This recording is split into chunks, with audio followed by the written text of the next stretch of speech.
Hello, everyone, and welcome to the Rust Africa Association Pre-Hackathon inaugural event. My name is Ernest from the Rust Foundation. I am just going to give us 5 minutes so that we can allow some more people to jump onto the live stream. And then I'm going to welcome you all, give you a very warm African welcome to our pre-hackathon event. So it's great to have you all here, whether you're watching this in the future or whether you are streaming and watching us live on YouTube or LinkedIn. It's great to have you all here.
Hello, everyone.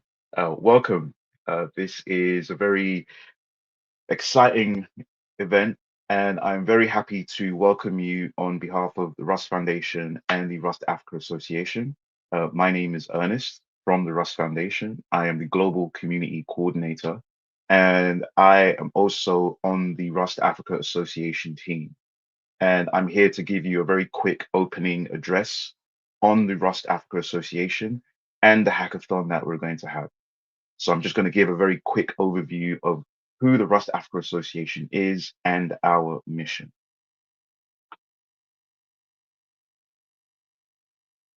The Rust Africa Association is a Pan-African association of communities focused on advancing Rust adoption.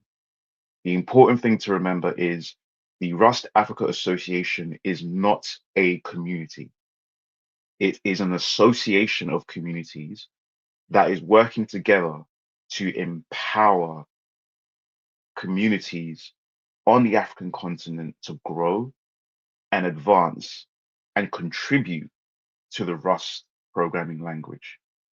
We support developers, students, builders, companies, stakeholders who want to be a part of the Rust ecosystem and have a positive impact on the growth and adoption of the Rust programming language.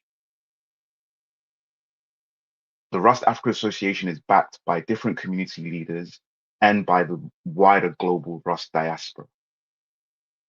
The aim of the Rust Africa Association is to enable people to really have an impact and to give the African continent a meaningful stake in the Rust ecosystem.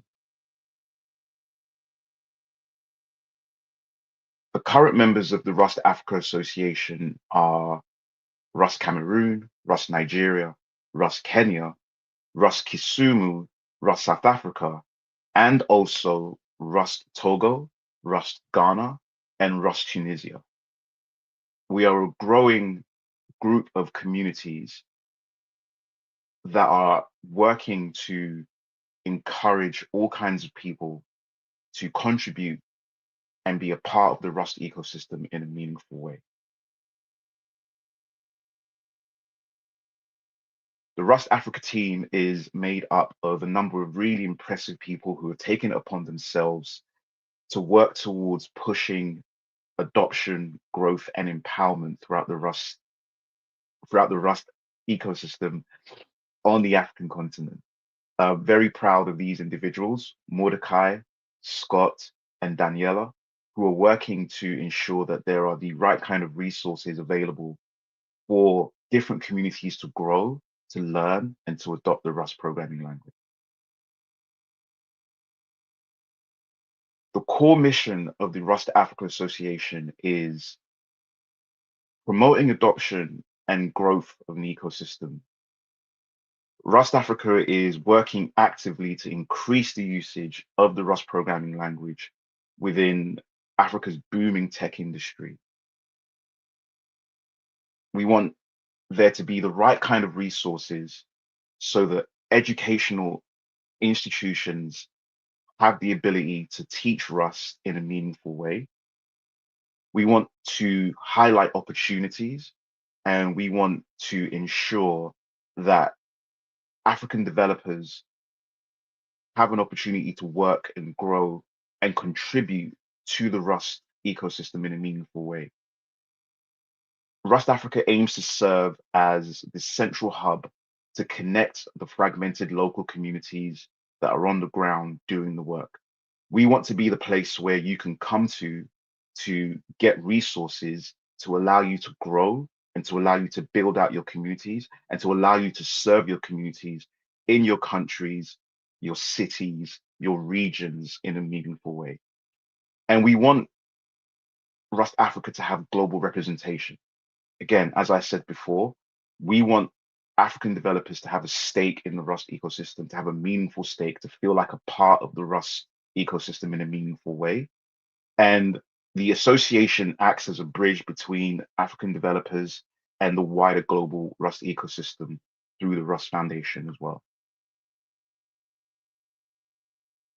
We are continuing to help African Rust communities grow because we know that Rust has been gaining some popularity across the continent. We want, as an association, for African developers to see the wide breadth of opportunity of the programming language.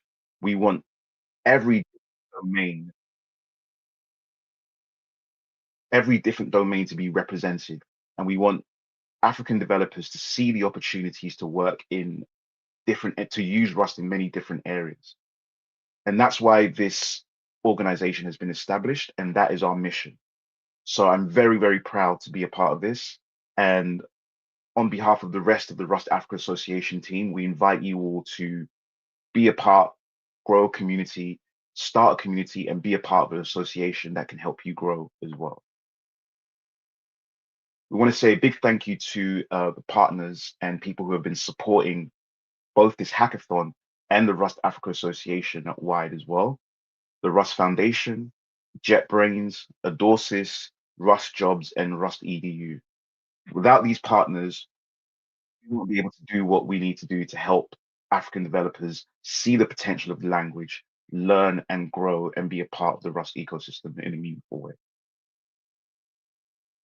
Please follow us on Twitter, Blue Sky, Discord. That's where the communities are.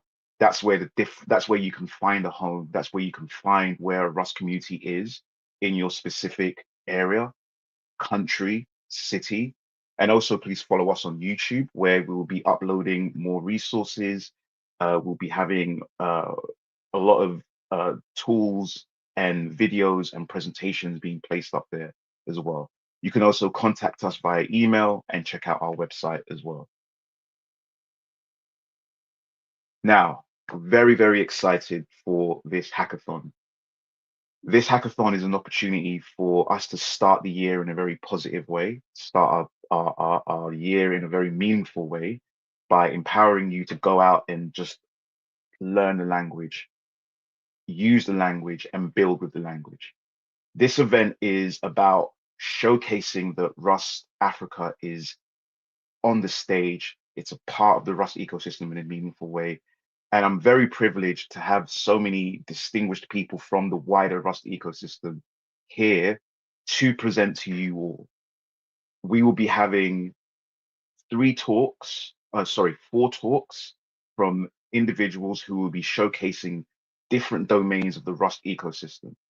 And I'm very excited to have our first speakers who are very prominent people from both the Rust Foundation and the Rust Project, who will be showcasing the vision of Rust and showcasing how Africa fits into the vision of Rust in a bigger way. I'm very excited to introduce Nico Matsakis and Jack Huey from the Rust language team, and also project directors from the Rust Foundation as well. Please give them a big hand with your emojis in the chat. And I'm very excited to welcome Nico and Jack. Take it away. Hello, everyone. Hopefully you can hear Hello. me. All right, I'm going to assume you can. And I'm going to figure out how to share this. 1 second, please. Okay. Yeah, here we go. All right. So, hello, and can you all see that? I hope. Okay. So it's our pleasure to be here. My name is Nico Matsakis. I am the co-lead of the Rust language design team, and I've been working on Rust for quite a while. And I'm joined by Jack. I guess I'll let Jack introduce himself. Hi, I'm Jack. I've been working on the Rust project since 2019. I do a lot of things. I wear a lot of hats. Probably the most prominent thing I'm doing right now is I'm a project director for the Rust Foundation, but I do a lot of other fun stuff too. Yes.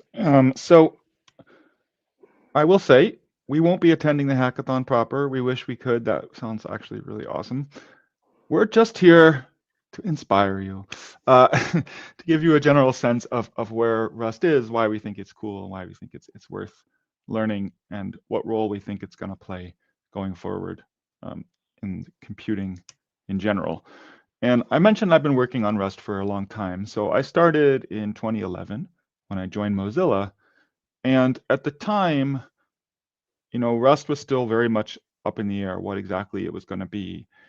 But the idea for Rust came from the fact that Mozilla was locked in a difficult place. So if you don't know, Mozilla is a company that started Rust, but they're also the company that makes the Firefox web browser, which is open source. So they're sort of the people that working there work on Firefox full time, and then there's a lot of people who work on Firefox as volunteer contributors. And at the time, they were struggling. Chrome was becoming more and more popular. And the challenge for Mozilla was like, look, they're a small nonprofit, and they're trying to compete with Google, which had a lot more resources, let's just say, right? So this was sort of our perspective on Google and where we stood. And so that's a difficult thing to do. And what people noticed was their developers were spending a lot of time. Web browsers are built in C++, so that they can get maximum performance. They were spending a lot of time like building new features and then debugging all the kinds of problems that would arise, memory safety, threading errors. And they also weren't able to get as much leverage out of being open source as you might think, because there was a kind of high barrier to entry to actually work on the browser itself. And so the idea was, to borrow a page from Scrooge McDuck here, well, maybe we can work smarter, not harder, right? Maybe we could make a new programming language that would have all the performance of C++, but would eliminate those errors, would give us the opportunity, or make it just easier for people to come in, and we could develop faster and move a lot faster on Firefox itself. Right, so fast forward, actually more than 10 years, but Rust went 1.0 in 2015, and then last year was our 10-year anniversary of that. And so that got some of us in the Rust org to thinking, well, where are we at now? Like, yes, Rust did ship in Firefox, but it's also done a lot more than that. And so we wanted to figure out, where are we at now, and where should we be going now that we've turned 10 years old? And that's how we got into this project called the Rust Vision Doc. Yeah, so Nico recruited me onto this thing end of, I guess, 2024. We didn't really do much until early 2025, where we put out this blog post and the survey, sort of asking people for feedback. But we started this project called the Vision Doc, really with two aims, right? So the first aim is to sort of build a shared understanding of where we are now, right? Where is Rust used and sort of why?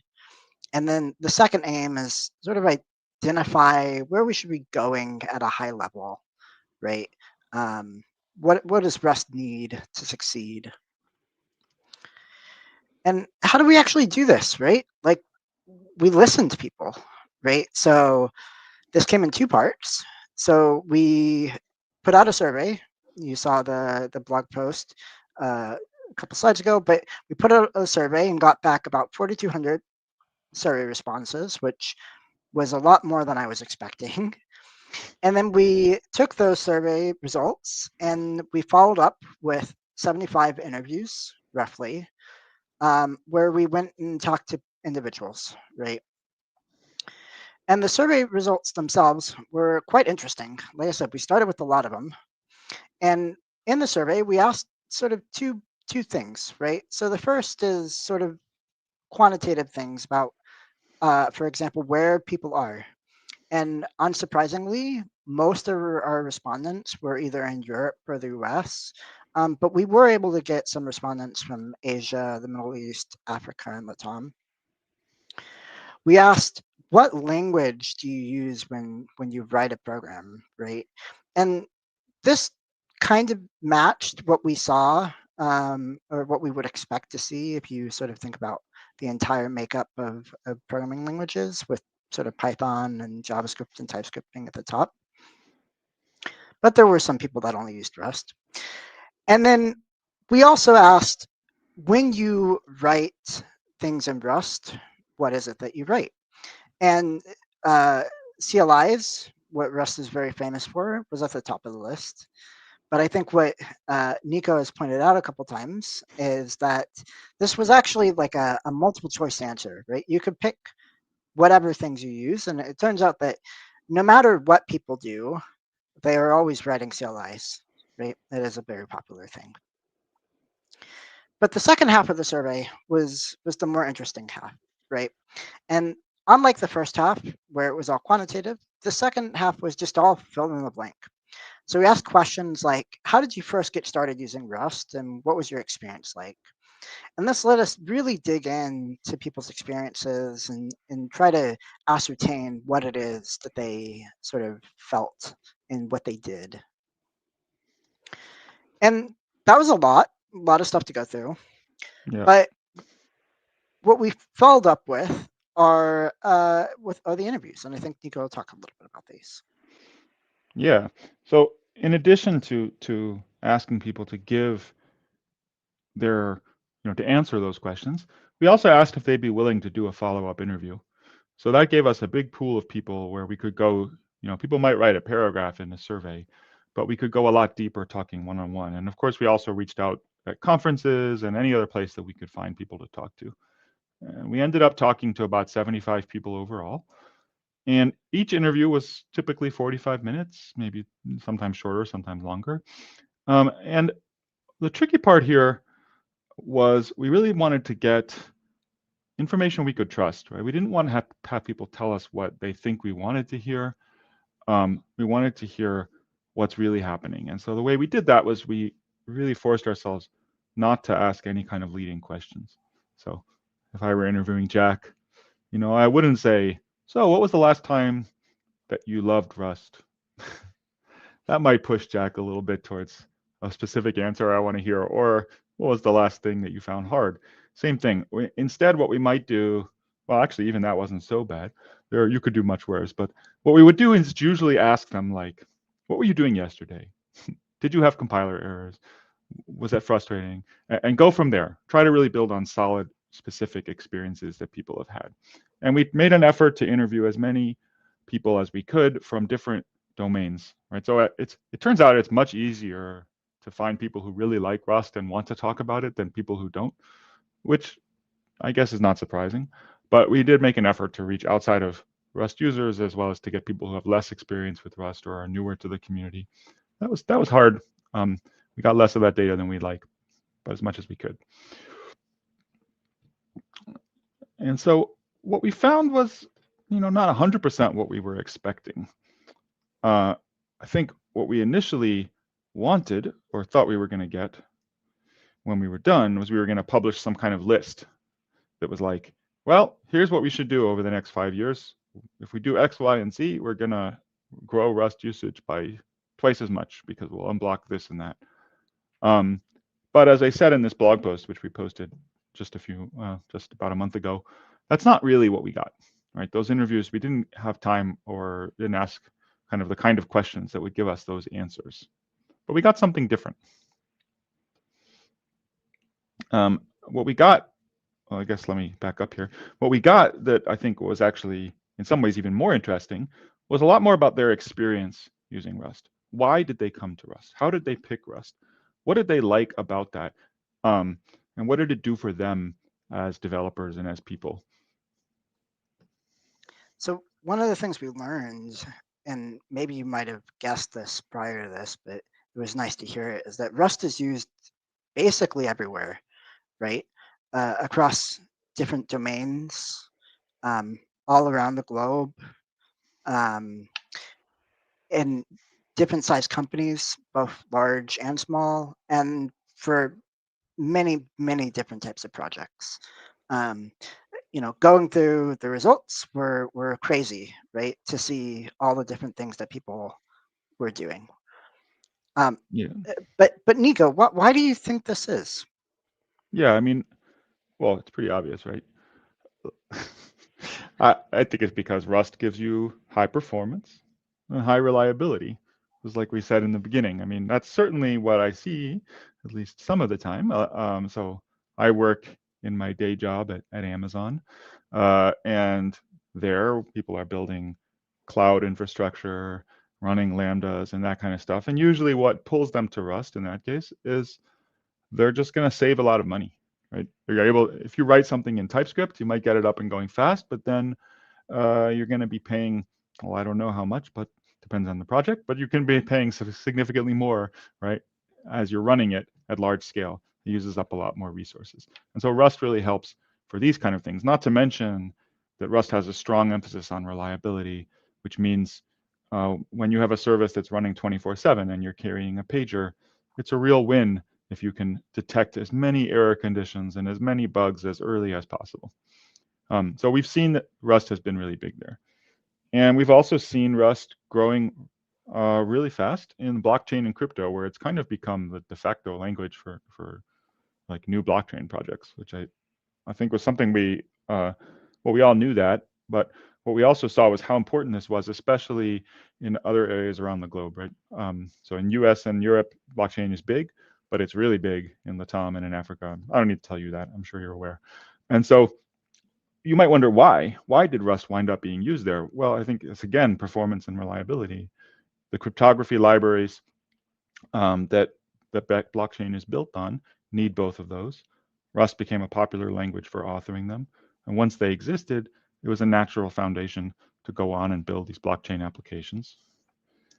And of course, stuff like embedded development, sensors, small nodes, things with limited resources, that's going to benefit from a language like Rust. Again, you want the high performance. Usually it's more like memory usage, but you want to work in limited and varied environments that can't necessarily host like a virtual machine or a complex language. And you want you don't well, if it's running your heart monitor, you really don't want it to crash. Let's just put it that way. So that all makes sense, right, Jack?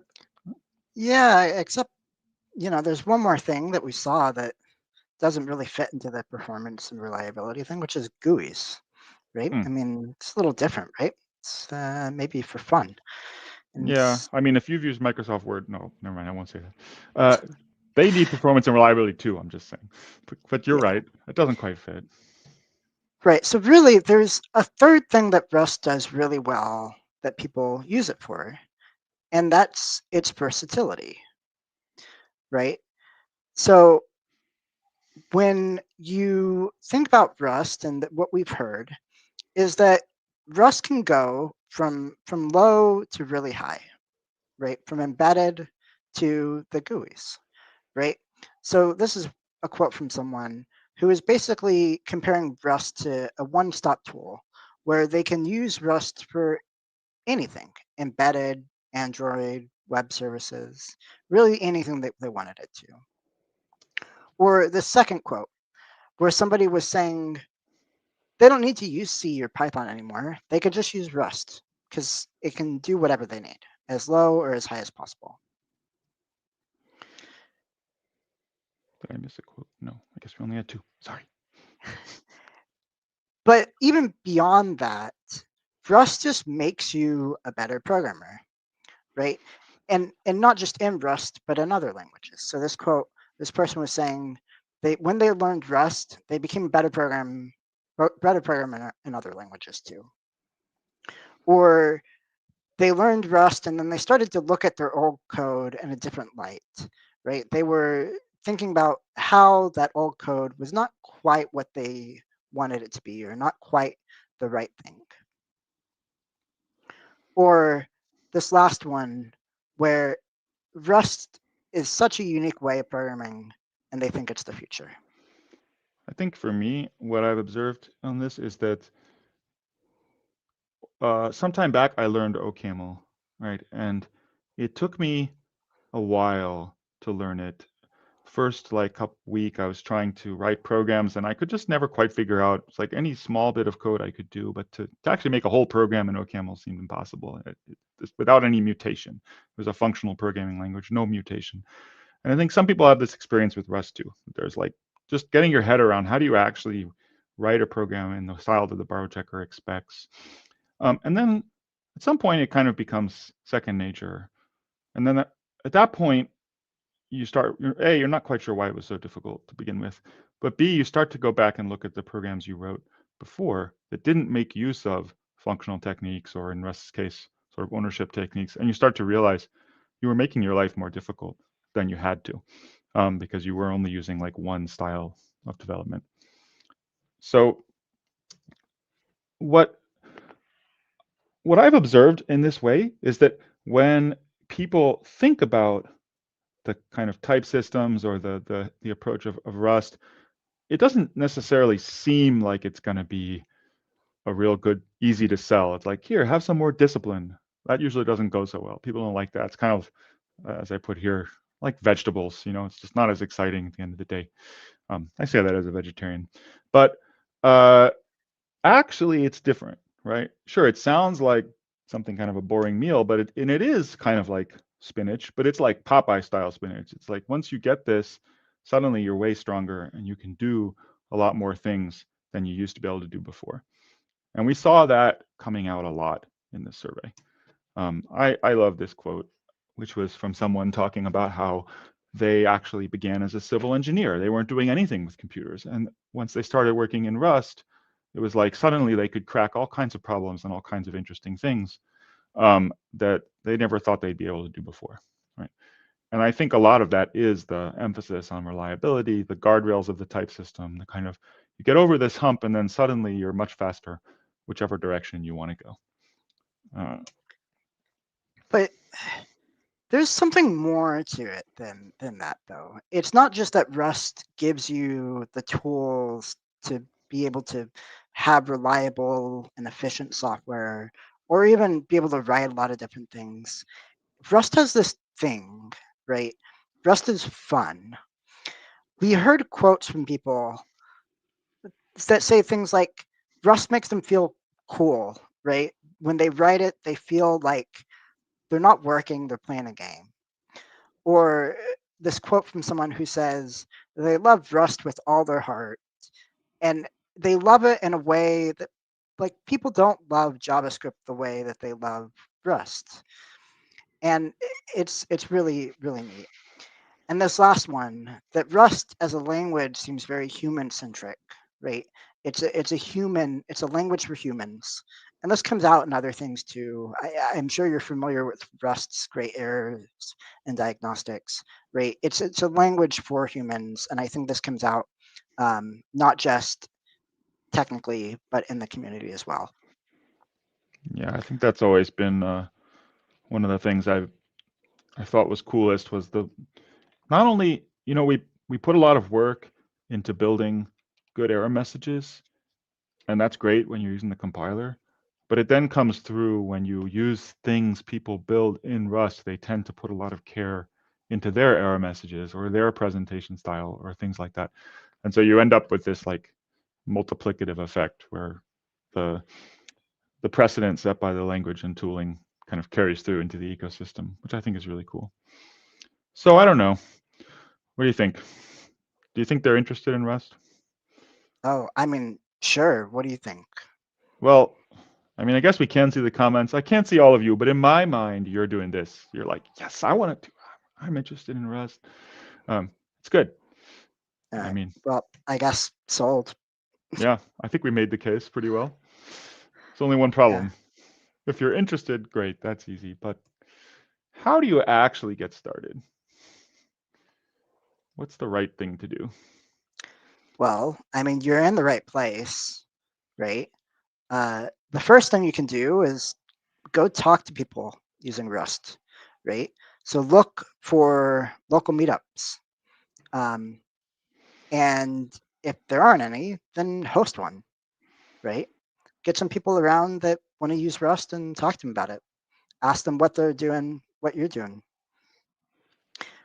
Go find support at universities. This was another thing we heard was really important, especially around the globe, is the importance of universities for Rust.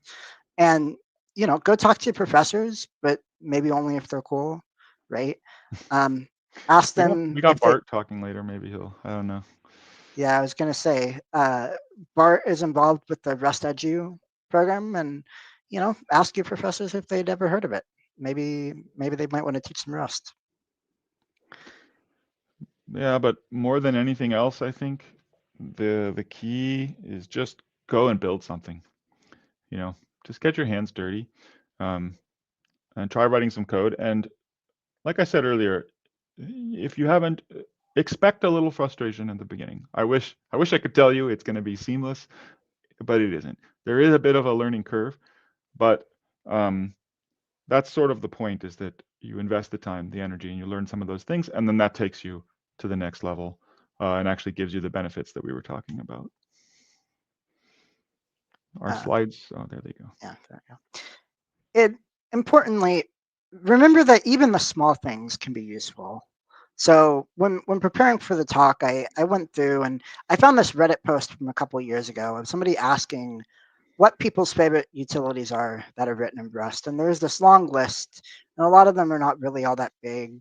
There's a couple you've heard of, like RipRep. And then in the comments, there is a whole nother set of things, right? That, again, nothing too big here, but all useful. And then on the front page of the Rust subreddit, there is a whole list of things that people have built and wanted to share with the world. The small things can be useful, and don't worry if if you think it's not going to be used outside what you want it to be. That's fine. I have to say, just from making these slides, I learned about SD, which is like, well, like said, but not insane. Super cool. I'm into it. And I want to point you at one other thing, which is that one of the really cool things in my mind about the Rust community, I kind of alluded to it earlier, is Crates.io and the community that's evolved there, the set of crates and things you can build on. It can often let you stand up a surprisingly sort of mature feeling, well-rounded project with minimum effort, right? So part of the reason Rust is so popular for CLIs is because of great libraries like Clap, like the one I've forgotten the name of that gives good error messages. I'll have to go look it up later. Anyway, there's lots of great stuff out there. And I love to point to Ratatouille, which is this really cool framework for making terminal TUI interfaces, text user interfaces. Actually, I think, well, there's been some. I spoke at a prior Rust Africa host affiliated event where the speaker, the author of this spoke. I just have to show this cool movie. This is like built on Ratatouille, some sort of oscilloscopy like application. I don't exactly know. Super cool. That's all in your console, of course. So you can build on these foundations, but not only that, if you build libraries or things that you think others might find useful, you can put them on Crates.io and people will pick them up. I know when I'm writing Rust code, I'm pretty frequently just searching through Crates.io for things that I'm like, somebody might have written this, and sometimes they have, and it's not always some maintained library with 10,000 stars, but it saves me some time, and I'm happy to use it. So if we had to, give you one takeaway from this, is go forth and hack. Yeah, build something. Thanks a lot. Thank you all.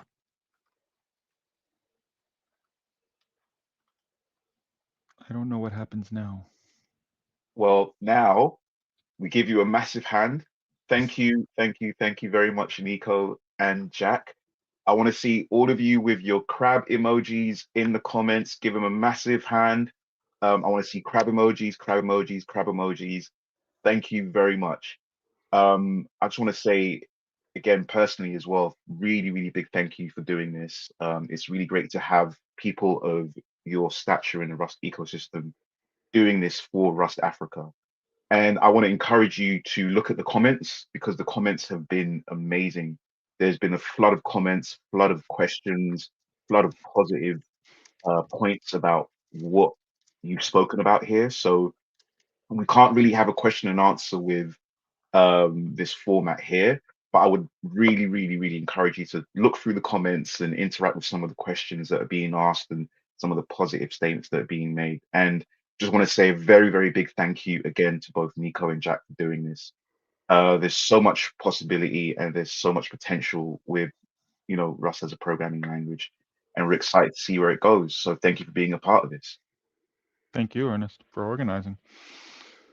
All right, everybody. So please give more crab emojis, more hand claps, and we're going to get to our second speaker. I'm very, very excited to announce a very prominent member of the Rust ecosystem, one of the most well-known developer advocates out there. I I'm very, very excited to have him speak here. He's going to be speaking about Rust in web development, which is a very, very interesting topic, sorry. Please give massive crab emojis, and continue to share this with all your friends. Let's have all of your friends across the continent in this event here. So please keep sharing this. And I'm very, very excited to bring forward Francesco. Crab emojis, please, for Francesco. Crab emojis and the hand claps for Francesco. Thank you so much. Thank you so much, Ernest. I'm super pumped for this. I just did another live stream, so this is actually my first talk in 2026. It's the 3rd of January, and I'm ready to write as much Rust code as possible. Amazing. And I want everyone to drop a crab emoji, otherwise I will not deliver my talk. So go. Crab emojis, everyone. Crab emojis. Thank you very much. Take it away. Perfect. So I see people are pumped. I hope you are excited as I am. I should share my screen, otherwise I can't deliver the talk. Share my screen. Code, I can't say, okay. I hope you can see it. Okay, perfect. So everyone, I will check the chat once in a while, but we are here to also talk about Rust and web development. So welcome everyone in Rust Africa Hackathon 2026. And the talk, of course, is to be Rust and web development in 2026. Are we there yet or not? Because for the last 10 years, the question about Rust on the web was always, is it ready yet? Are we there? Maybe it's just an experiment. So my goal in the next 20 minutes is to show you that this answer might have changed in 2025 and 2026. So we stopped asking if it was ready, started realizing that maybe it might be even the default choice. So this is my goal for this presentation. So let's look at what we got here. But before we start, I want to show you what has been probably the most shocking news for me in 2025. So I don't know if you know what is this. Do you know what is this? Drop it in the comments. This is part of the Stack Overflow Developer Survey 2025. So we all know that Rust has been voted as the most loved programming language. I hope everyone knows this. What less people know is this, because they asked, which web framework and web technologies have you done extensive development work in over the past year? And I don't know if you can see it, but here at the top, you can see some quite well-known framework. Thank you. Node.js, React, jQuery, Next.js, Express, all JavaScript frameworks, okay? ASP.NET Core, and so on. Django, Laravel, and so on. Can you see it? Check here. Axum, a Rust web framework, is now in the Olympus of the demigods, fighting with Fastify, Next.js, Dino, Ruby on Rails. This news has been shocking for me, because this does mean that now Rust is not just a niche thing that some crazy people work with. And I've been saying this since 2024, since January 2024. So this makes me very, very happy. I also want to mention this. This is a quite reliable website about benchmarks, about web frameworks. And you can check here for best versions responses per second. The language in the first positions is Rust. If this was like an Olympic race, Rust would have been the clear winner here. So this is very, very interesting. And you can see here on the 7th position, again, Axum. So this is shocking for me. And of course, this makes me super, super happy. But before we talk about the frameworks you'll use, I want to acknowledge the engine that powers them. So unlike Node or Go, Rust doesn't ship with a built-in runtime or event loop, because it leaves that choice to us. And for the last decade, the ecosystem has united behind Tokyo. You can think of Tokyo as the async standard library for the web, for Rust, because it handles all the scary stuff like thread pools, I/O, input/output, multiplexing, scheduling tasks across cores, and so on, so that framework authors don't have to. And this is, I think, a great news. In 2026, you rarely interact with Tokyo directly, but this is the reason why your Rust server can handle thousands of concurrent connections while using just a fraction of memory of a Java or Node application. And this is a very solid foundation that is built around the Rust ecosystem. So by 2024, the question, can Rust handle backend traffic, was already been answered, because many companies had already proven it. Now, in 2026, choosing Rust for the backend is probably a boring choice, and I say this as a compliment. Now, for me, now it will be my default, at least for me, and I hope also for you soon. I think that the two main web frameworks that we can mention are Axum and Actix. Axum is the default now for the most teams. I think this is also what I would use it now, at today, 3rd of January 2026. Is built by the same people who make Tokyo, so it will have a 100% integration and compatibility. It feels modern, modular, and if you're coming from Node.js, Express, or Go, it feels very familiar. And second, Actix Web. I would like to know from the people in the audience if you ever used Axum, Actix Web, or Bot. I've used them both. Actix, I think we can call it as a veteran. If you're building high-frequency trading platforms or systems where every microseconds counts, Actix, I think, is still the raw performance champion. I didn't have time to prepare it as the last slide, but I did a check using Grafana K6, and Actix is slightly faster than Axum. But maybe for the ecosystem, Axum is better. But regardless of what to pick, you get the real superpower of Rust. What is the real superpower of Rust? We can say it all together. No garbage collector. So this means that you have basically flat latency that for a backend service is really, really amazing. Before we leave the backend, I really want to give a honorable mention to a tool that is becoming one of my favorite ones, which is SQLX. If you ever used it, drop it in the comment below. Now, usually we reach for an ORM, Object Relational Mapper, because we are afraid of writing raw SQL. And we don't want to make typos, and I am the king of typos, so I have to be very careful with this. We use the SQLX2, amazing. And now, usually we reach for an ORM because we're afraid of these typos, but SQLX really changes this deal because it lets you write raw SQL queries, but it checks them at compile time. So when I run a cargo build, SQLX actually connects to my development database, inspects the schema, and then checks my queries. If I misspell a table name, compile error. If I try to select a column that doesn't exist, compile error. If I try to put a string into an integer column, you guessed it. It gives me really the confidence of an ORM, but with the raw power and performance of handwritten SQL. In 2026, this is, I think, a gold standard for data access. Now, we have talked about the backend. I see many people here in the chat. I will check it at the end, no worries. So we have talked about the backend, and now let's cross the frontier of the browser, of the front end. And some people might even get shocked here, like why, like Rust on the front end? Yes, Rust can run on the front end. I think from developers might be a bit scared. How to get Rust running inside Chrome or Safari? We don't ship source code, we ship binaries. This is WebAssembly, and here we can talk just about WebAssembly, which is not just for Rust. If you know WebAssembly, write this in the comments. It allows the Rust code to run alongside JavaScript, but with near native speed. WASM itself is isolated. It can't touch the DOM or listen to click events. It's basically like a calculator in a box.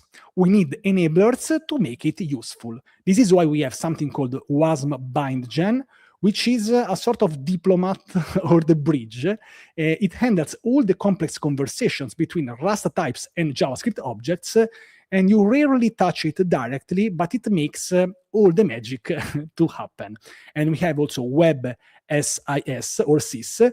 And this is basically the vocabulary. If you want to use document.getElement by ID or window.fetch, you use this WebSys.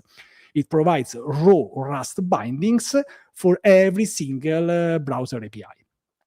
So in 2026, you don't need to know all the binary and details of WASM, but this creates abstract it all away, so you can just write Rust and be happy. Now, in the early days, Rust frameworks like U, for example, I don't know if you ever heard about U. I've done a video with that shameless plug. They looked at React and they said, let's do this. Let's do what React does. So they adopted what is called, what probably many people know this here, which is the virtual DOM. The virtual DOM works by taking a snapshot of your UI and then take another snapshot after the change and comparing them with all the differences. But this is like rewriting an entire essay just to fix a typo. It works, but it's pure overhead, and in Rust this might be even harder to do because of all the compile times.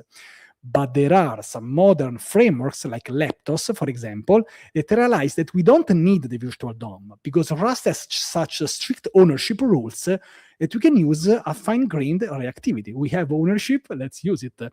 Think of it like it's similar to an Excel spreadsheet. If you update, for example, the cell A1, Excel doesn't redraw the entire sheet, but it instantly updates only the single cell, depending on our changes.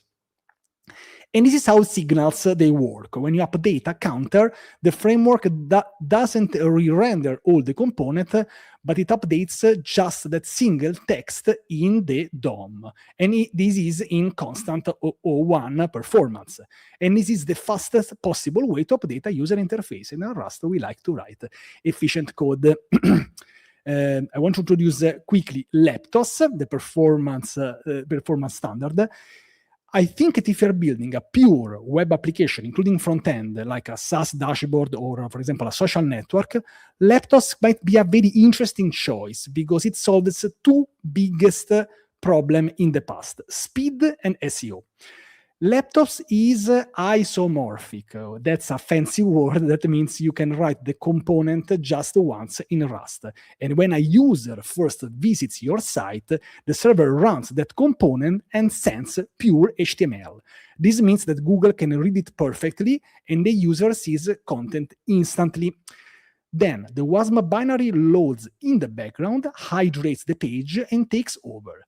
It becomes a fully interactive single-page application. And for those of you coming from the JavaScript world, Leptos feel exactly like solid.js.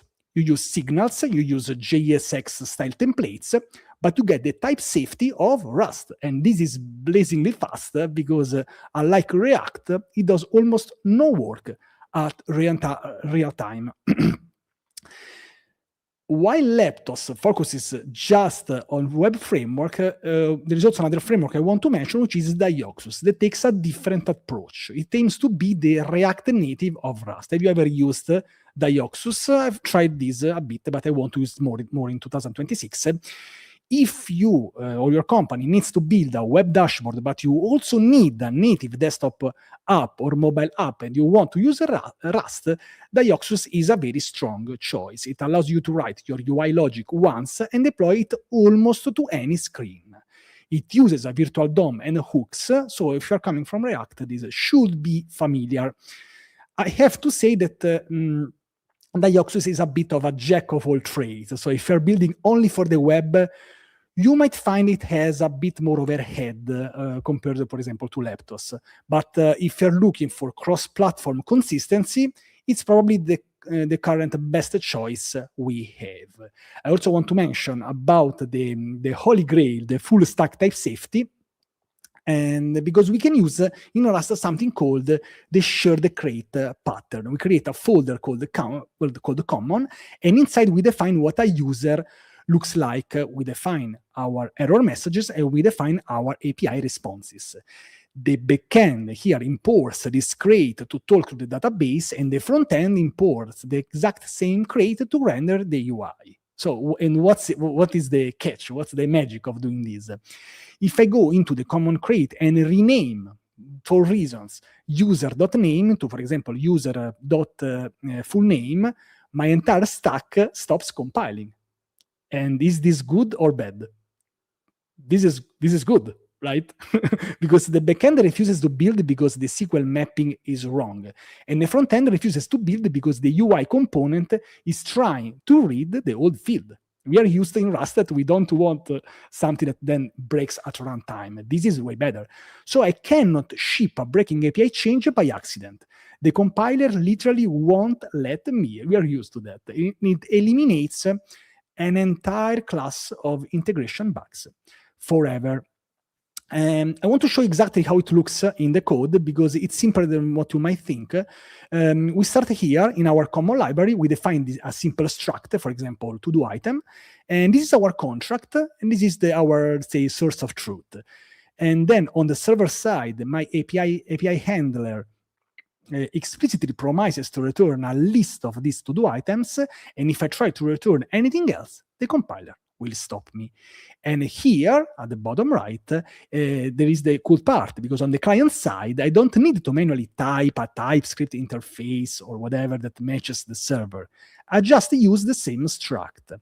And if I change the title to task name, for example, in the top box, both of the bottom boxes, they break instantly. And this is good because I can fix it. And then now I know for a fact that my production app won't crash due to a mismatch. We'll have the recording at the end, no worries.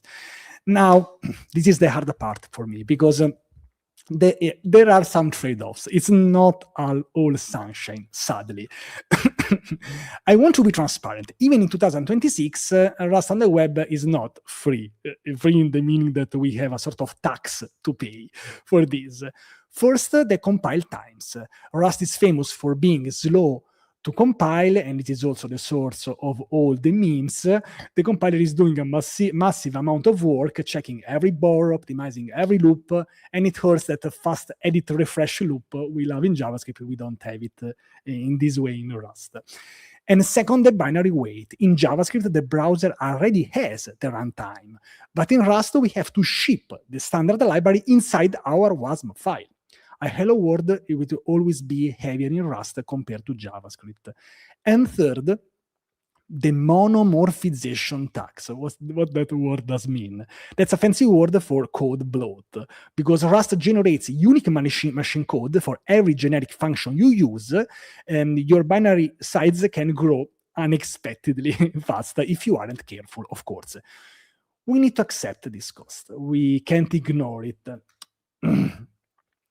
But we don't accept just these problems, we also found a way to solve them. I want to mention this because first, for the developers, finally we have auto reloading. We solved these slow compile times. How? By cheating. Modern frameworks like Leptos, they don't recompile your whole application when you change a button color or a margin, but they patch the running binary in memory. And it feels like editing JavaScript, but with the Rust safety. And second, for the users, we have something called a Highland architecture. We stopped trying to ship the entire application as a heavy WASM blob. You can imagine your website like a sea of static HTML, fast, light, and readable by Google. This is nice for SEO and all the other stuff. And inside this sea, we place some small islands of interactivity. If you have, for example, a blog post with a like button, the text is just HTML, and only the like button is Rust. And this keeps your initial load times instant, even on mobile. And this is amazing. So what's the final verdict? In 2026, the Rust ecosystem is different from JavaScript. We don't have 5 million packages on NPM, but we have a smaller set of rock-solid interoperable tools. Basically, we decided to choose quality over quantity. So when should you use Rust?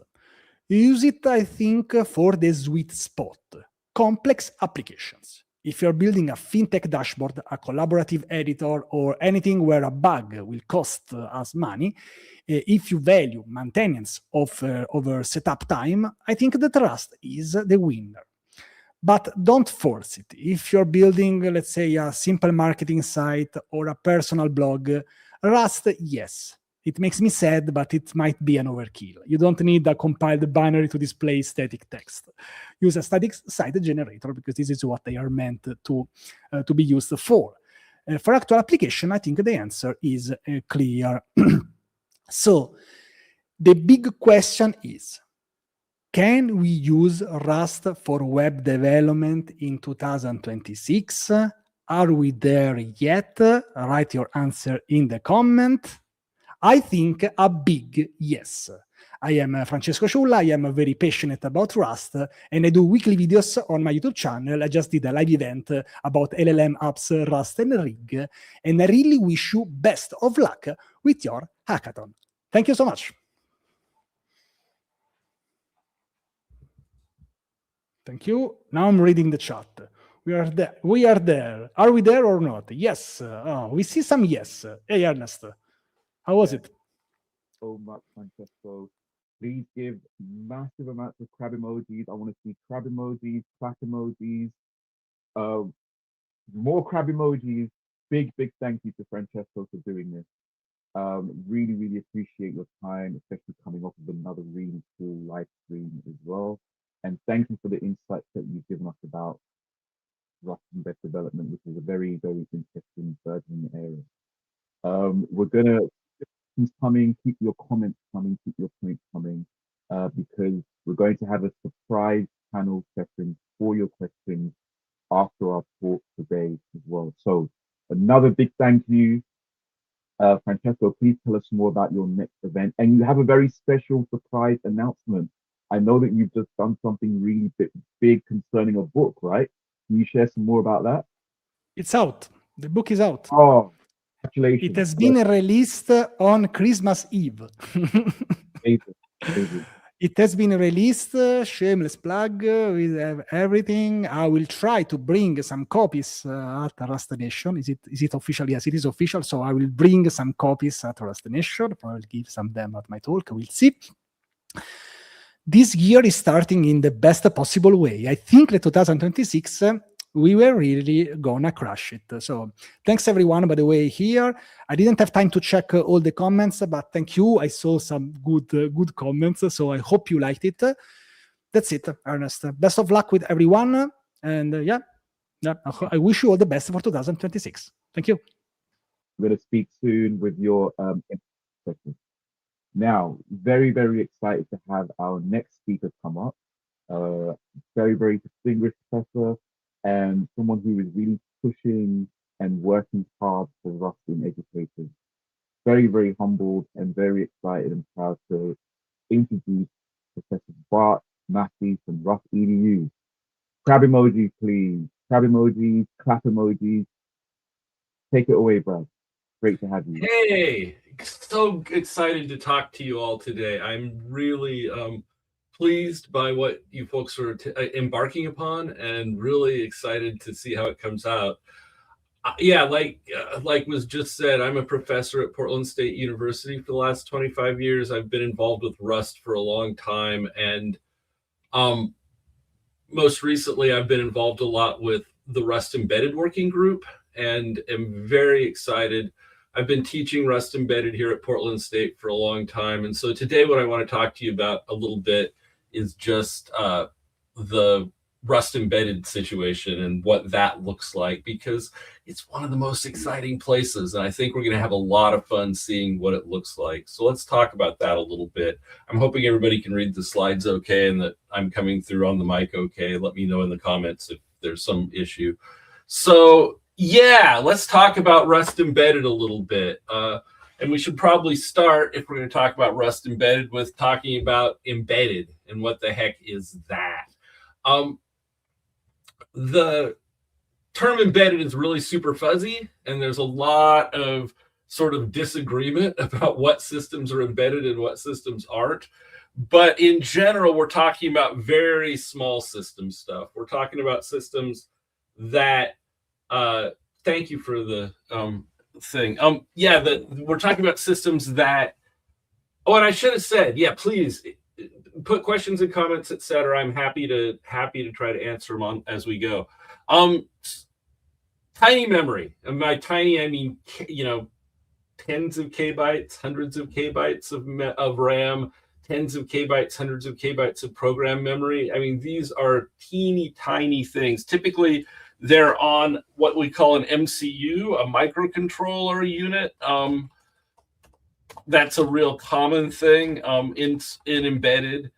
And the other sort of distinguishing characteristic of embedded is a lot of time we're doing sort of real-time stuff. And again, real-time's a fuzzy topic, but the idea that if it's late, it's wrong is absolutely something that drives you to get away from operating systems. We try to keep the operating systems away a lot of the time because they get in our way. They're too big to run on our hardware, and they're too slow and have too unpredictable of latencies to actually let us do the real-time stuff we want to do.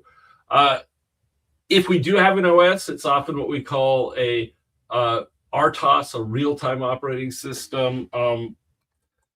And a real-time operating system is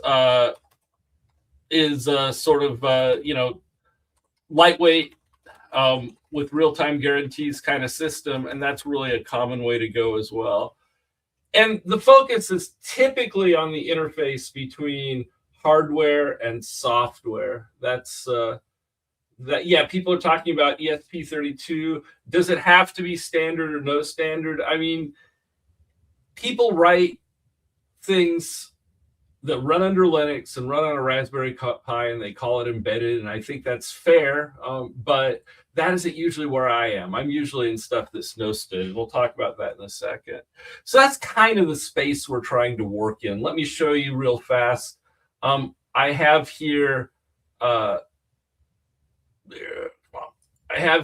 this is a little microcontroller board. This is the BBC Microbit V2. It's running a little program right now that's playing the Game of Life on its little display there.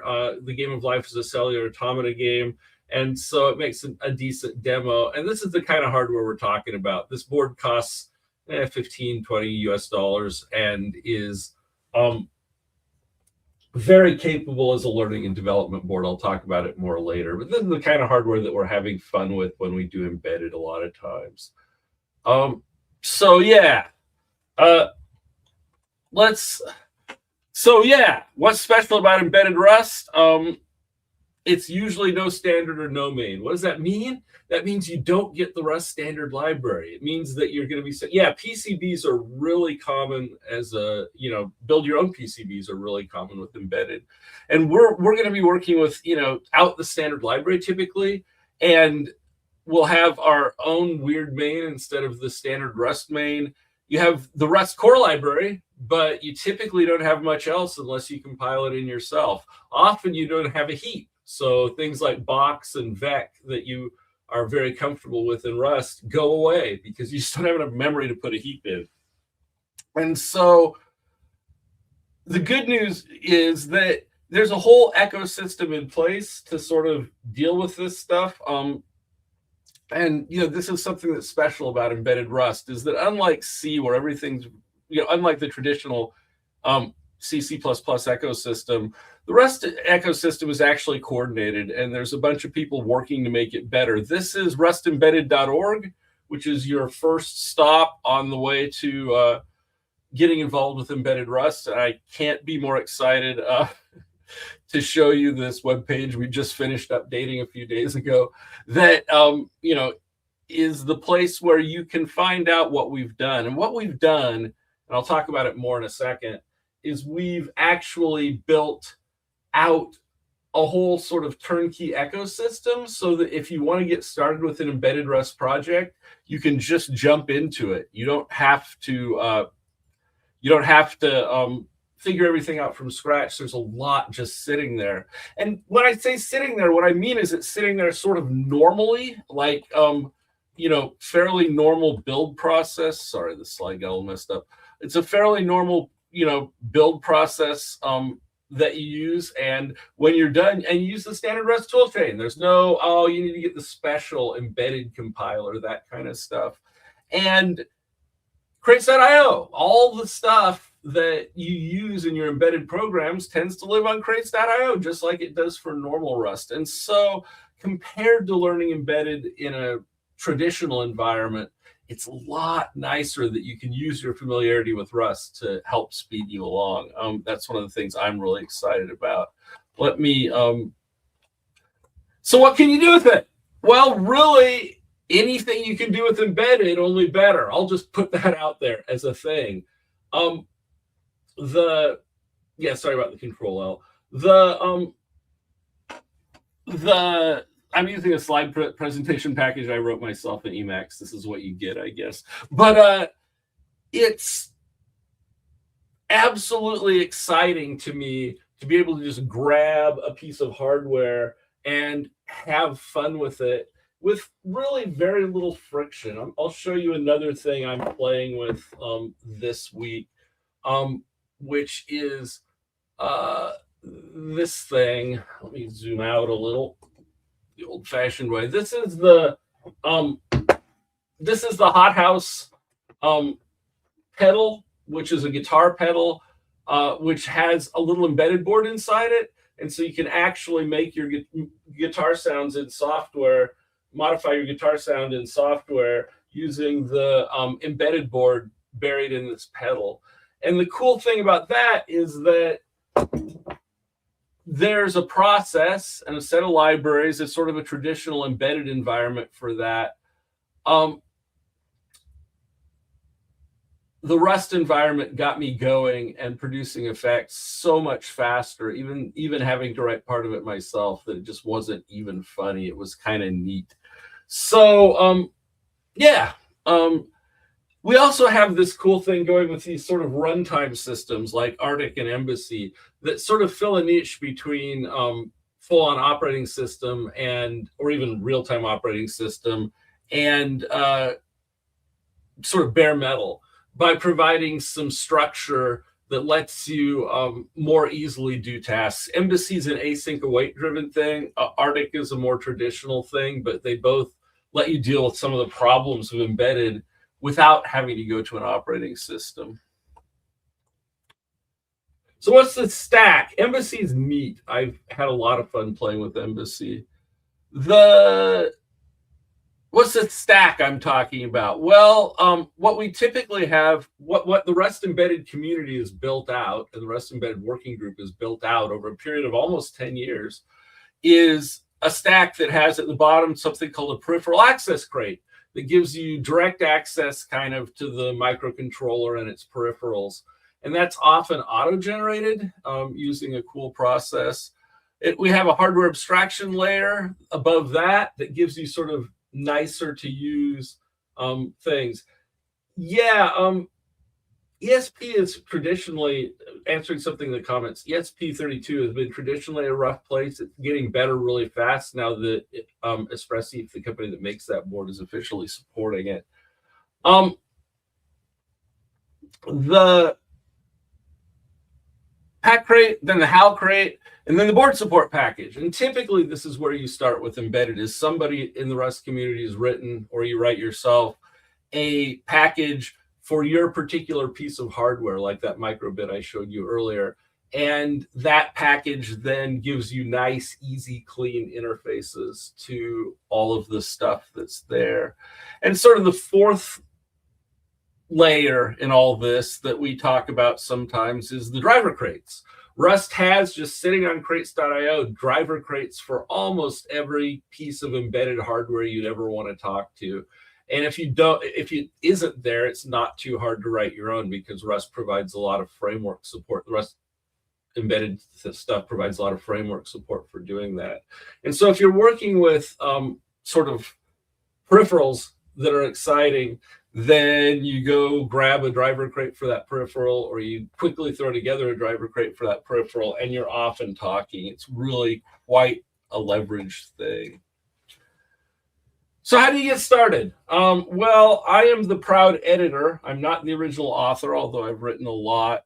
I'm the proud editor of this thing. This is the Rust Embedded Discovery book for the Microbit 2. The Microbit's that processor I showed you earlier.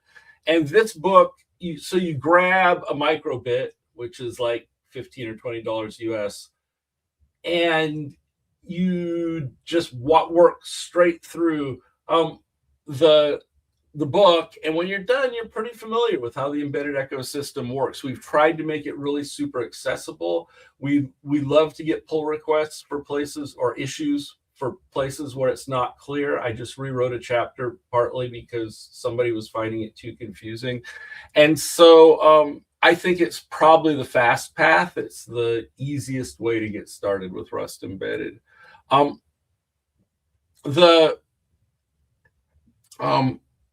But there's lots of other ways you can get started. There's other books out there. There's other things. A lot of people really like the ESP32 hardware and want to get started with that. And like I said, even in the last 6 months, that's gotten a lot easier to do. I recommend an ESP32C part, by the way. Like I say, I've been doing a lot of teaching and embedding.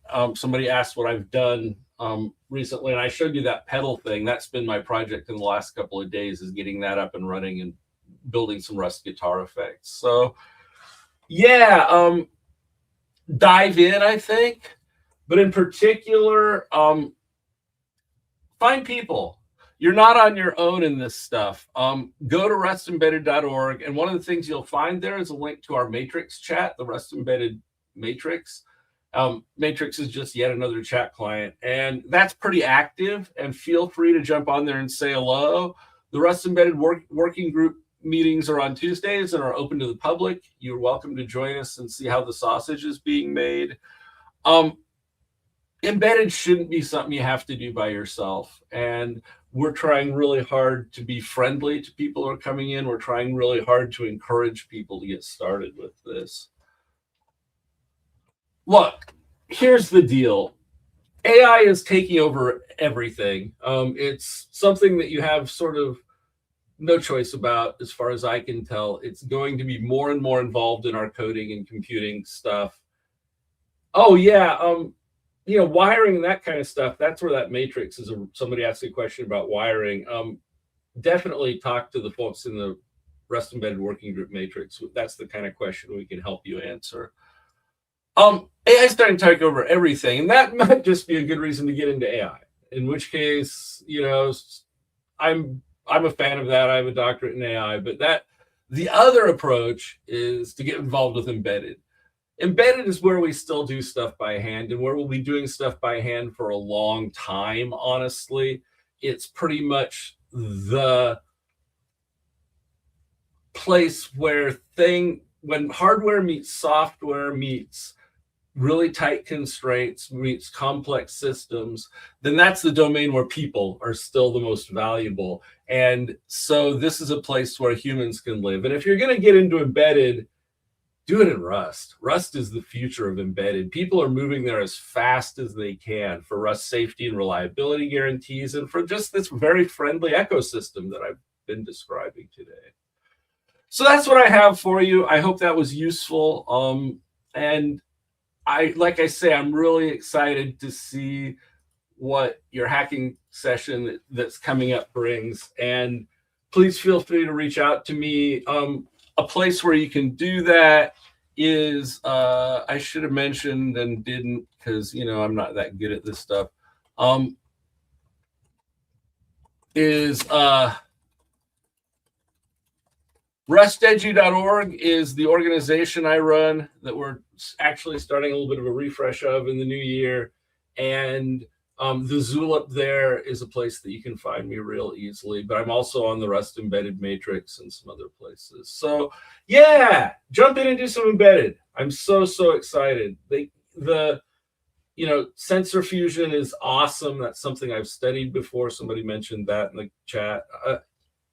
So much to do. So yeah, very, very much hope that you'll get excited and get involved.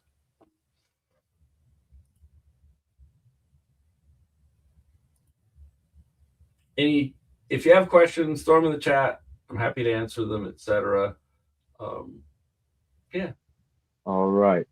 Massive thank you, Bart. Really appreciate you for doing this and sharing the insights with us around Rust Embedded.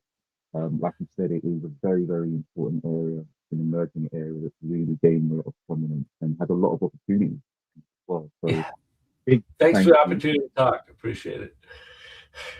Well, I hope you're going to stick around because we are going to have a very special impromptu panel session where we can get more into some of the questions and comments from the chat. And we're really excited to have you be a part of it. So thank you very much again. Yeah. See you soon. So I'm just going to make a few points about the hackathon before we get into our panel session. Just as a point, I want to say, unfortunately, our final speaker, Shane, is not able to speak about Rust University. He's not been able to make it. We hope everything is okay, but we appreciate him and his organization in this way. I'm just going to give a few points about the Rust Africa so that we have an understanding of what we are doing. The Rust Africa Hackathon is about the incredible talent of African software developers. Its purpose is to bring together developers, students, even companies to collaborate, to showcase skills, and to get hands-on with the language, just like Bart has said. The purpose of this is to ensure that you will have the opportunity to learn by doing and to get hands-on with the Rust programming language to produce something. Eligibility for the hackathon is for developers on the African continent. The team could be made up of 4 people. So individual teams of 4 people. Of course, we understand that the teams will be remote primarily, but if you do have the opportunity to meet and collaborate, then that is encouraged in a big way. So teams of 4 people maximum, but of course can be less. And of course you'll be meeting remotely primarily, but if you can meet in person and collaborate in person, that would be very, very, very good and very, very much encouraged. We have a prize pool of 3,000 USD, and we are very, very grateful to our benefactor who has put this prize pool up. Victor, we appreciate you and we thank you very much for putting up this amount as a prize pool for the first 3, which will be distributed between the first 3 places. So first place will receive 1,500 USD.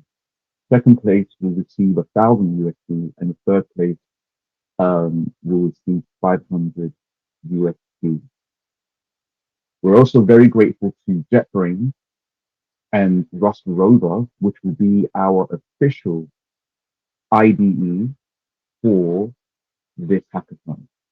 They have also provided us with a prize pool of licenses for all of their products for the first 3 winners and first 3 places. And also they'll be giving out some runner-up prizes for the next 10, the top 10 selected projects. So we're very, very grateful to JetBrains and Rust Rover, their product Rust Rover, who will be our official IDE for this hackathon and for the prizes that they have given us as well.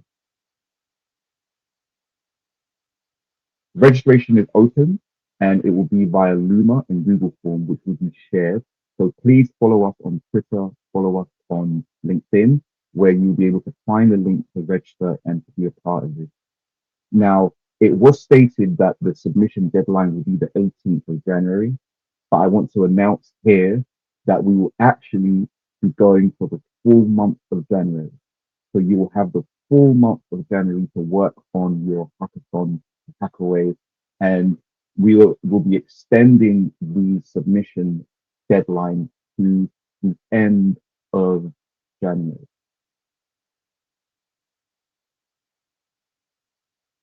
Our judging rubric will be on a 100-point scale, where we'll be focusing and leaning more into technical quality, which will be weighted the highest, 30 points out of 100.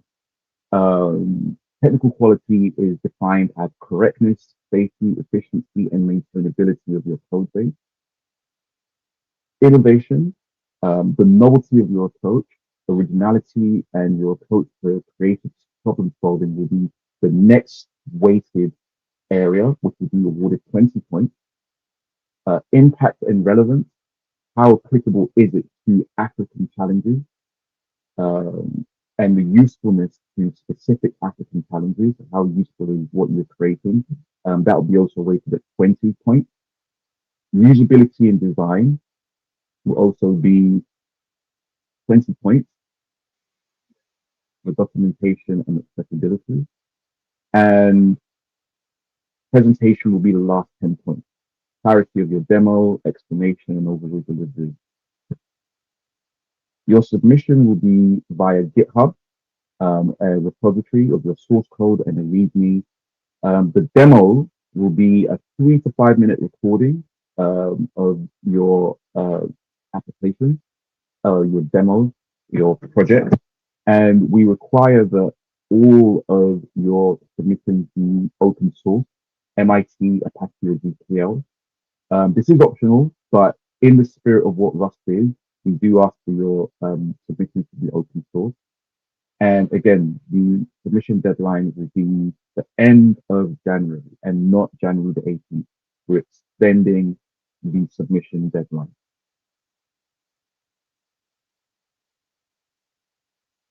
Okay. I just want to bring in Mordecai. I think he came on stage. Please let me know if there is anything else that I need to share about the. Oh, please let me know if there's anything else I need to share about the hackathon.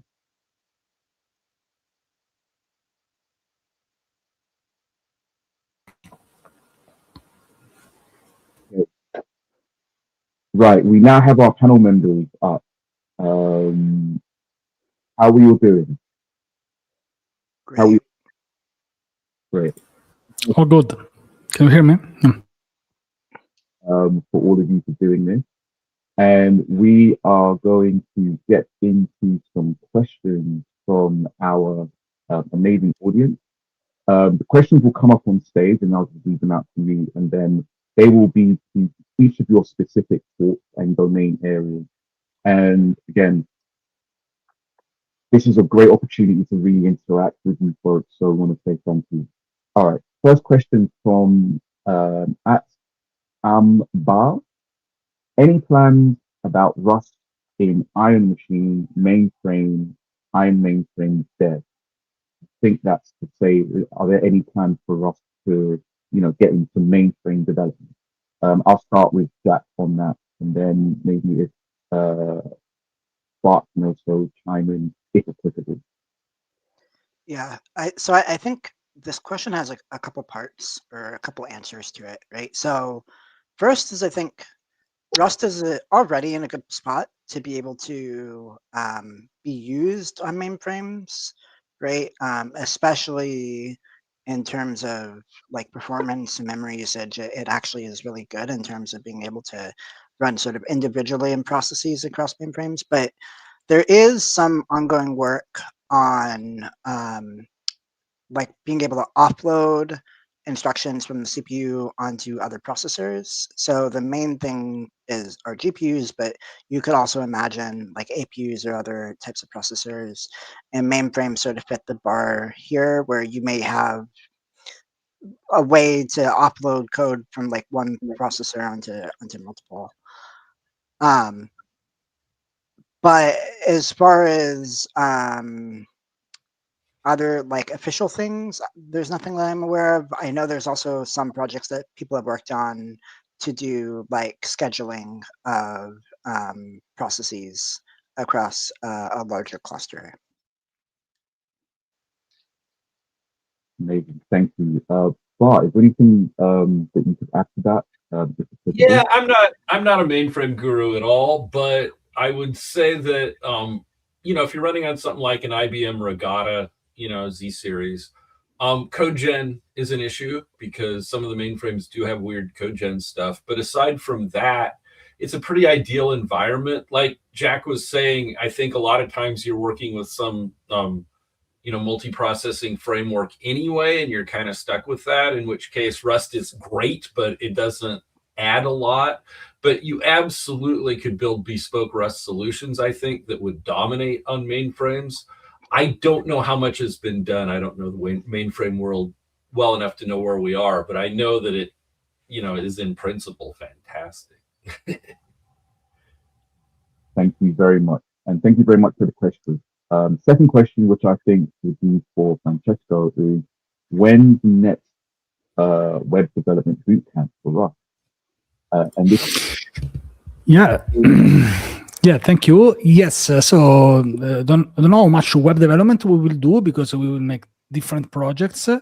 So if you ask me, shameless plug I've done one on November, the next one on the 16th of January.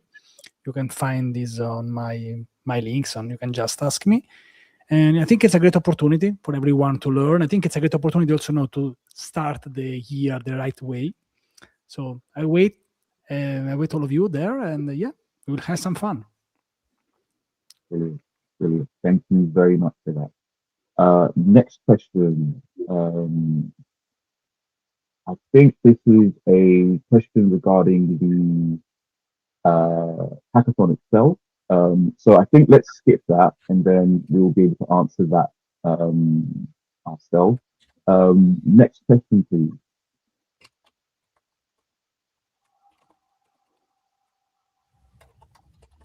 Okay, so I think this is a comment and a point about web development, and it states that going through Leptos documentation would be a good start.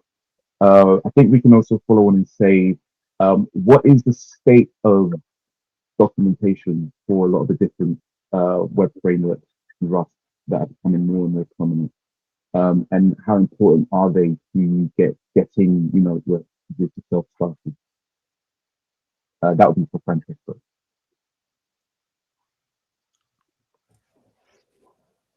This one for me? No, I don't know about embedded. I think you should ask, but not. Oh, okay, no, sorry.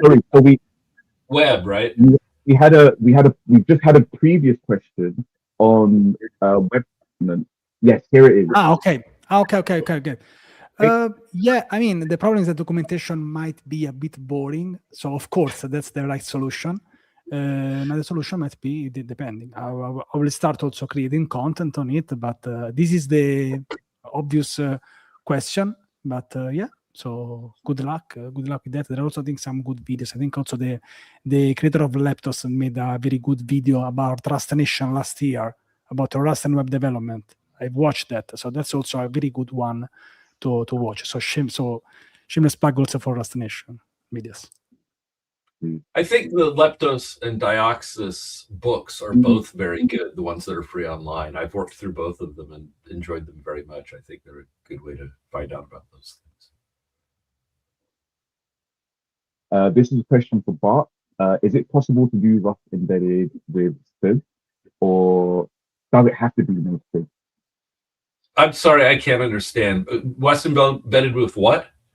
With SPID, with the standard library. Oh, absolutely, you can do SPID Rust embedded. If you set it up, on a system that's large enough to support a reasonable heap, it's not that big a deal to set up a heap and get going with it, and then you have access to essentially the alloc crate, which gives you a big piece of STID. It gives you VEC and string and that sort of thing. And then the rest of STID is stuff that you typically need an operating system for. STID requires that you have a network interface and a file system and all that kind of stuff. And so if you have those things, there's probably a STID target already for your thing. And, that's often Linux or some RTOS. But that middle ground where you're using the alloc crate but not STID is also a very comfortable place to work. Okay, thank you very much for that question. To my sound, if my sound has been cutting in and out, do I sound better now? Yeah, this is way better. Thanks. Way better, yeah. My apologies for that.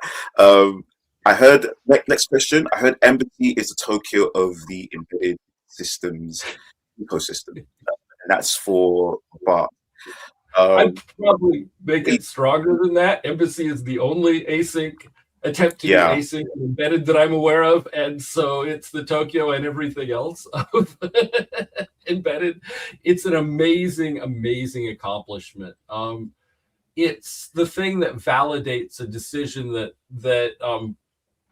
Jack and Nico could talk about. That is the decision to make standard futures not require malloc, not require memory, memory allocation.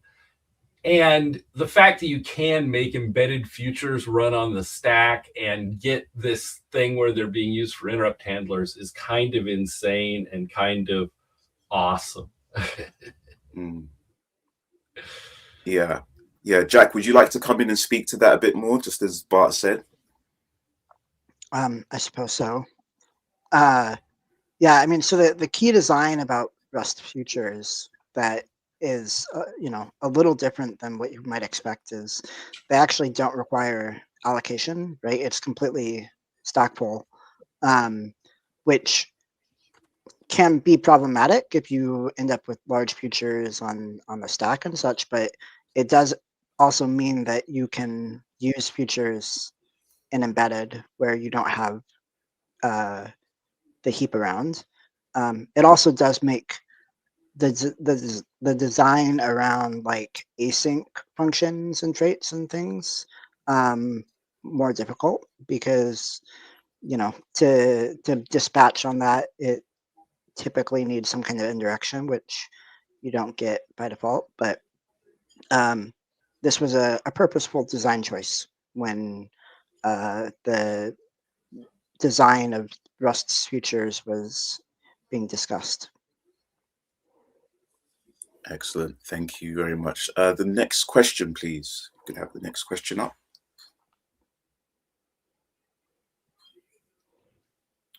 Okay, so I can see a question in the chat that's just come up. Is there a Rust interface to ROS for robotics?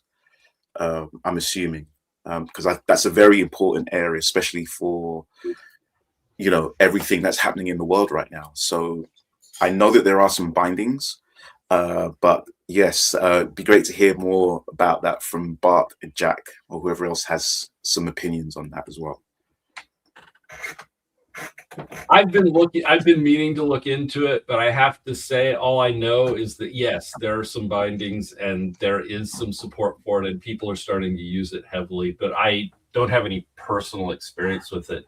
I mean, the good news about the Rust ecosystem, and especially the Rust embedded ecosystem, is that this is a question, I think, and this is no shade to the questioner, but this is a question I think you can easily answer yourself by just going to crates.io and searching for ROS, or Googling for ROS Rust crate.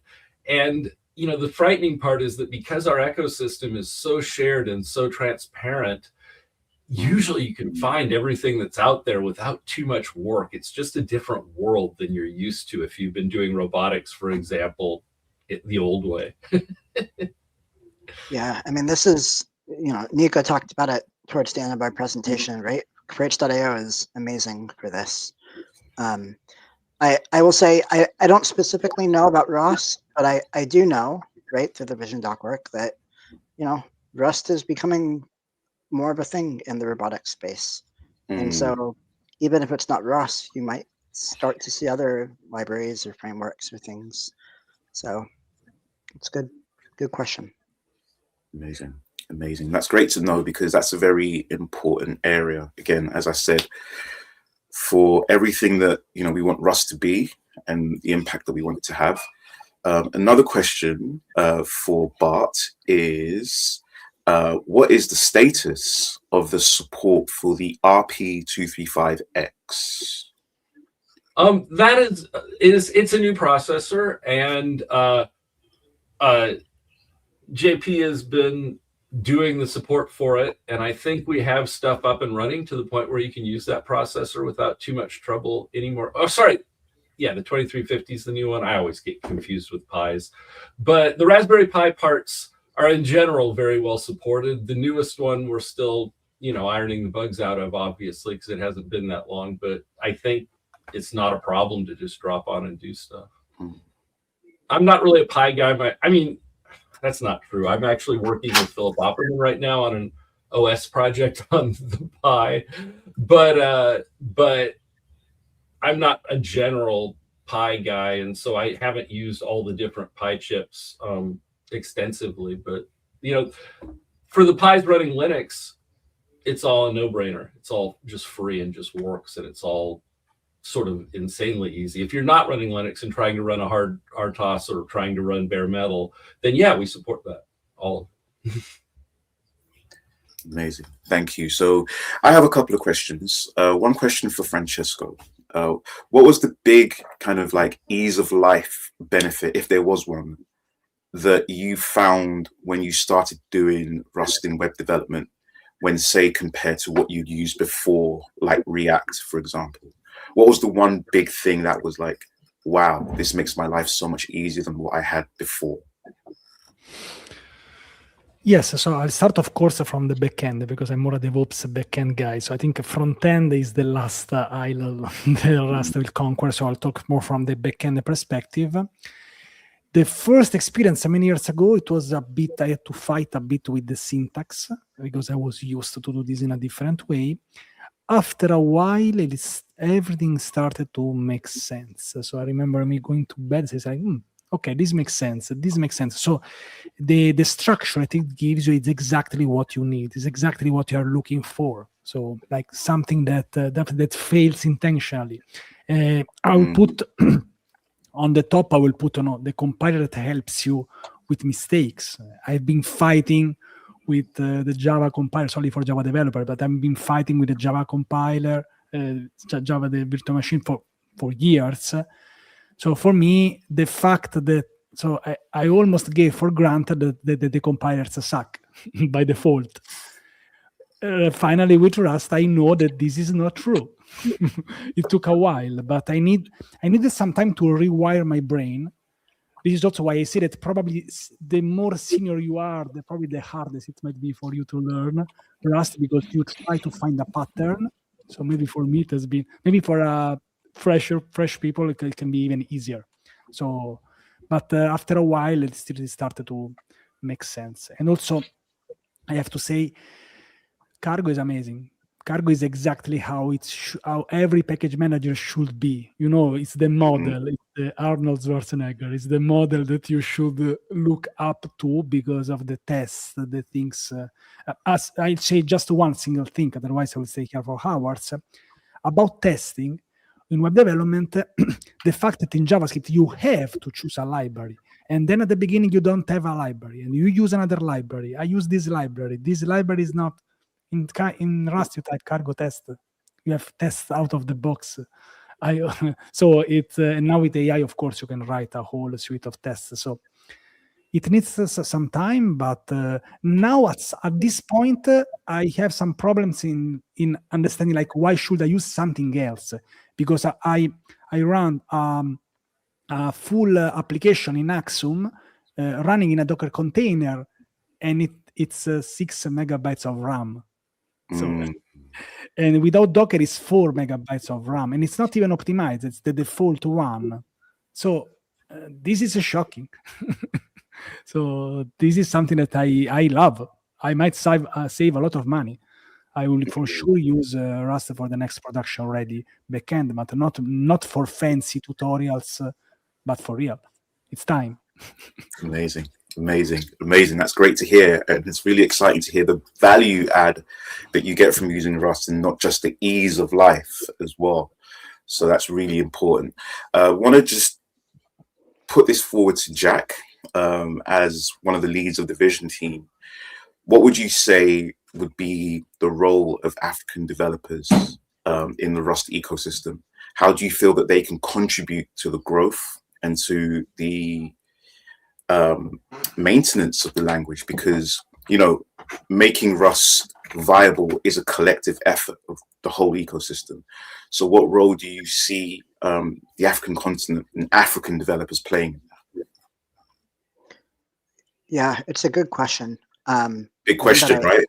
Yeah, one that I have to maybe think about before I answer. I will say that as we sort of talked about a little bit in the talk, right, is that the things that people work on around the globe are different, right? And the perspectives that people have on the language because of that are also different. And so specifically, when it comes time to trying to do something with Rust, if you're having a difficult time, it may just be that we haven't optimized for you, right? We haven't like thought enough about your perspective. And this is sort of one of the reasons we wanted to do the vision doc work, right? Is to get those perspectives and to, you know, get an idea of what exists that we haven't been thinking about.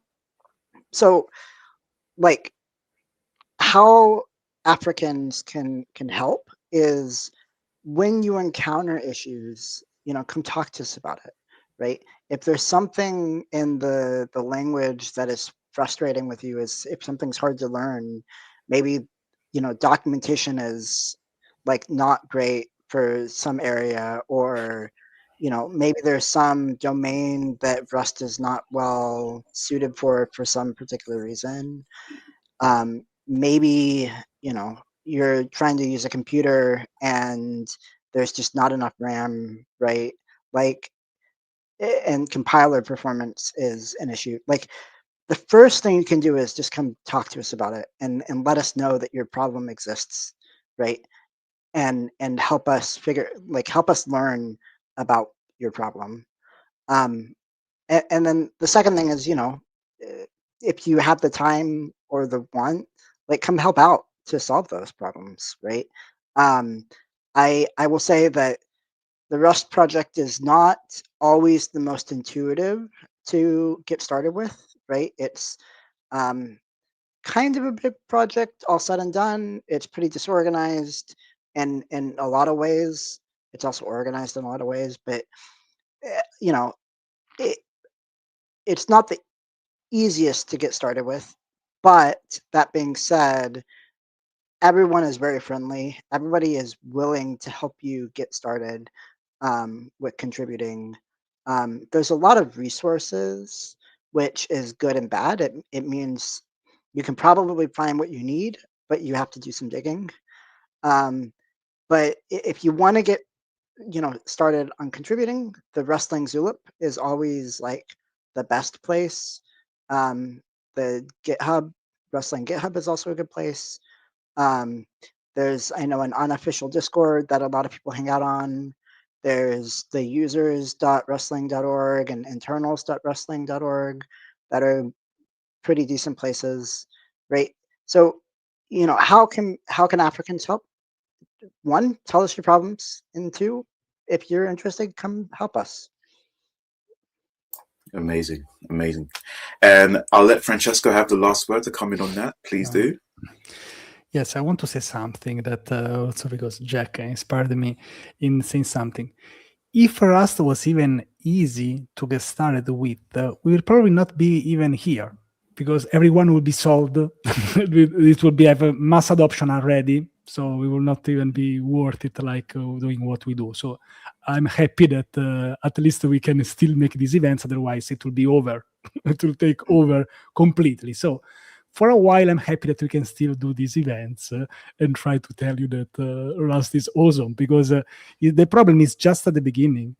Once you get started, you are sold. I don't even have to convince you anymore. We are here more for the new people, but I'm reading from the chat. I feel that 2026 it will be an amazing year. This live is recorded, so I might do one at the beginning of 2027 and see if we were right or not. Saying that, best of luck everyone for the hackathon. I hope you all do amazing stuff, and yeah, that's it.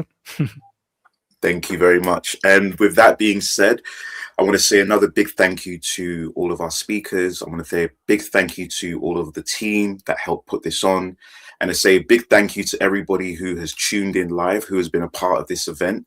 We now have the opportunity for you to register to be a part of the Rust Africa Hackathon 2026. We're excited for everything that you're going to build. We're excited for everything that you're going to do. And we want to say, 2026 is going to be an amazing year to be a Rustacean, especially on the African continent. So thank you all very much. I want to see some crab emojis. I want to see some clap emojis. And I want to see some big celebration emojis for everybody. Thank you all very much. Thank you. Thank you all.